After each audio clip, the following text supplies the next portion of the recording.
Guys, this is the topic that I'm going to talk to you about, and it has to do with people that don't have soulmates. The constant talking. It's really starting to get on people's nerves. I mean, it's been on people's nerves, but now they're wanting to know, how can we handle it? How can we handle this? How can we cope? Some people can't. Some people have gotten to the point where they have committed suicide, and I don't want that to happen. I don't want any of you to feel that discouraged. Now, my pain puts me in a position, and I'm just kind of doing a little wiggle therapy, stretching. And my pain kind of pulls me down. There'll be things going on around me, and I'm like, I don't reply. I don't say anything because it's just best not to say something if you can't say something nice. And one of the things that I've been having to address is when to speak and when not to. There are people that have entered my life and said they were my soulmate, and they were not. And I knew it. I knew it. But you go through the testing process, and we've told you how to go through these tests that proves that, hey, we're not on the same page. We're not combined physically. We're not. And I want the best for them. I want the best for them. And I have moved forward with my life. I've relocated. I'm in a different state. And I want them to understand that they need to move forward too. And they don't know how to move forward. They're discouraged. And they're constantly wanting to talk to me about, well, how do I do this? I can't do this without you. Yeah, you're going to have to. You're going to have to. You're going to have to put yourself in a different category. You were proven not to be my soulmate, and you were proven not to be somebody else's soulmate. You're in a different category. Now, one of the things that these people are struggling with is that they are not in a category where they can communicate with people outside of their group. And law enforcement is having to deal with these people. They're having to deal with them. They're having to deal with stalkers. They're having to deal with people that are harassing and threatening because, they're not wanting to stay in a relationship with you. People are not wanting to stay with someone that is not going to be a long-term relationship. And this is not marriage. It's a dating process. If you have gone through the whole process of testing every way you know how, and we have told you how to go about doing this, law enforcement knows. They know that there are people that are self-contained. I'm going to stand up a little bit. People are self-contained with law enforcement, and they're not able to talk to anybody else. Well, here's the news about that. I believe when God created humans, each person was created with the idea of a mate. A soulmate would be ideal.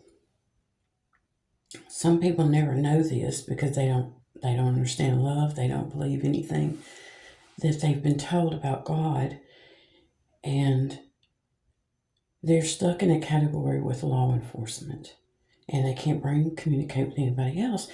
But here's the deal. That's where you're supposed to be looking for your soulmate, or for you to learn about love so you can to develop a soulmate.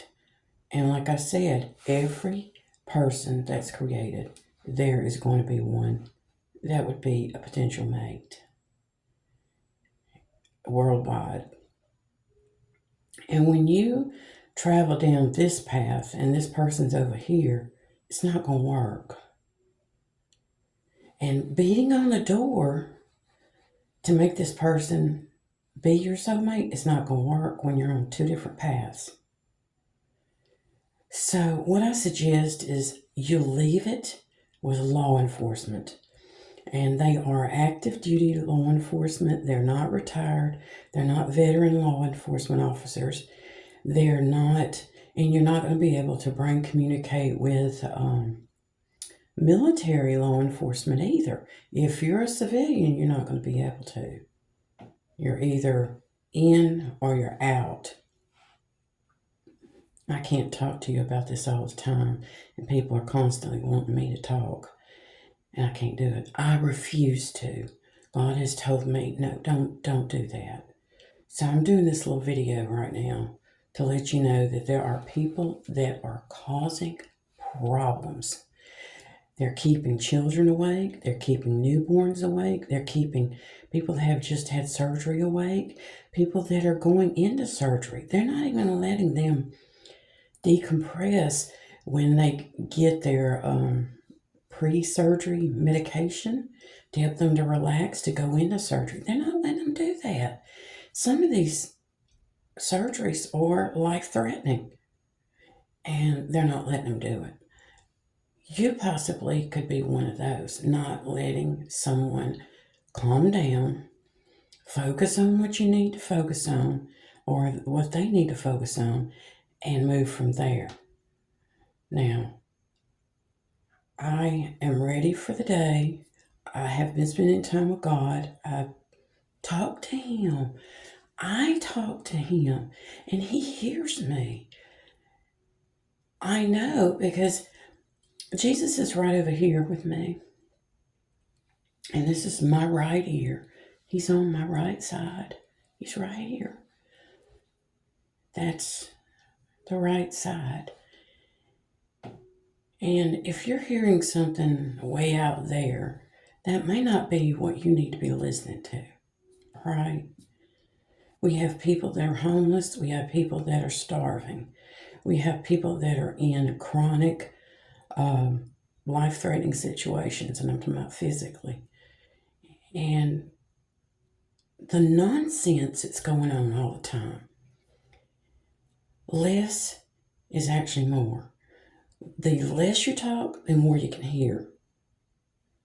The more you can hear.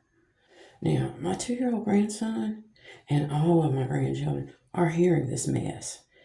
And right now, he needs a nap.